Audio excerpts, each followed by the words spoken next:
Hello దోస్తులు, welcome back to mom's kitchen. ఇవాళ మన రెసిపీ వచ్చేసి మటన్ కర్రీ. చాలామంది మటన్ ఉడకదు, కుక్కర్లో వేస్తే ఉడుకుతుంది అని చెప్పేసి కుక్కరే ప్రిఫర్ చేస్తూ ఉంటారు కదా. అలా కుక్కర్లో కాకుండా నార్మల్ కొంచెం మందపాటి గిన్నెల్లో కూడా కుక్ చేసుకోవచ్చు.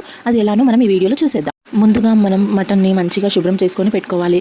దాంట్లో కొంచెం అల్లం వెల్లుల్లి పేస్ట్, ఒక 2 స్పూన్స్ కారం, 1 స్పూన్ సాల్ట్, 1 స్పూన్ పసుపు, ఇంకా ఆయిల్ కూడా 1 స్పూన్ వేసుకొని మంచిగా కలుపుకోవాలి. మొత్తం ఈ మసాలా అంతా ముక్కకు పట్టేలాగా కలిపిన తర్వాత ఒక 30 to 40 మినిట్స్ వరకు మ్యారినేట్ చేసుకోవాలి. మ్యారినేట్ అయిన తర్వాత మనము ఒక మందపాటి గిన్నె పెట్టుకోవాలి స్టవ్ పైన.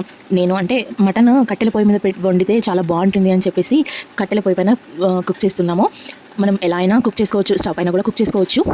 కాకపోతే కట్టెల పొయ్యి పైన టేస్ట్ ఇంకా బాగుంటుందని చెప్పి ఒక మందపాటి గిన్నెలో ఆయిల్ వేసిన తర్వాత ఆనియన్స్ కూడా వేసి ఒక లైట్ బ్రౌన్ కలర్ వచ్చే వరకు వేయించుకోవాలి. ఆ తర్వాత కరివేపాకు, పుదీనా కూడా వేసుకోవాలి. అందులోనే చిటికెడు పసుపు, చిటికెడు అల్లం వెల్లుల్లి పేస్ట్ వేసుకోవచ్చు.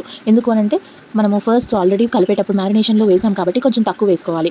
తర్వాత ఇది మ్యారినేట్ చేసుకున్న మటన్ మొత్తం కూడా దీంట్లో వేసి ఒక 10 to 15 మినిట్స్ బాయిల్ అవ్వనివ్వాలి. అంటే మంచిగా ముక్క ఉడికేలాగా లైట్గా ఆయిల్లో ఫ్రై అయ్యేలాగా మనం బాయిల్ చేసుకోవాలి. ఆ తర్వాత మనము నార్మల్గా మటన్ ముక్క ఉడకాలి అని అంటే ఫస్ట్ నార్మల్ వాటర్ మనం ప్రిఫర్ చేస్తాం కదా.